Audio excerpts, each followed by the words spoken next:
কোন রকম প্রেসক্রিপশনের তোয়াক্কা না করে অবৈধভাবে ওষুধের ব্যবসা চালাচ্ছে বিভিন্ন বহুজাতিক সংস্থা বা অনলাইন ওষুধ বিক্রি কেন্দ্র।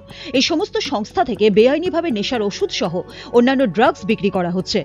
দেশের বিভিন্ন আদালত এ বিষয়ে নিষেধাজ্ঞা জারি করলেও তার তোয়াক্কাই করছেন না এই সমস্ত ব্যবসায়ীরা। বিষয়টি নিয়ে মুখ্যমন্ত্রীর দ্বারস্থ হওয়ার কথা জানিয়েছেন Bengal chemist and druggist association.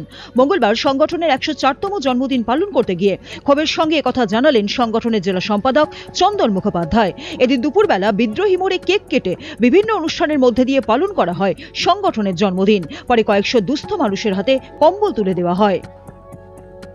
গাজল থেকে পঙ্কজ ঘোষের সঙ্গে গৌতম দাসের রিপোর্ট, উত্তরবঙ্গ সংবাদ।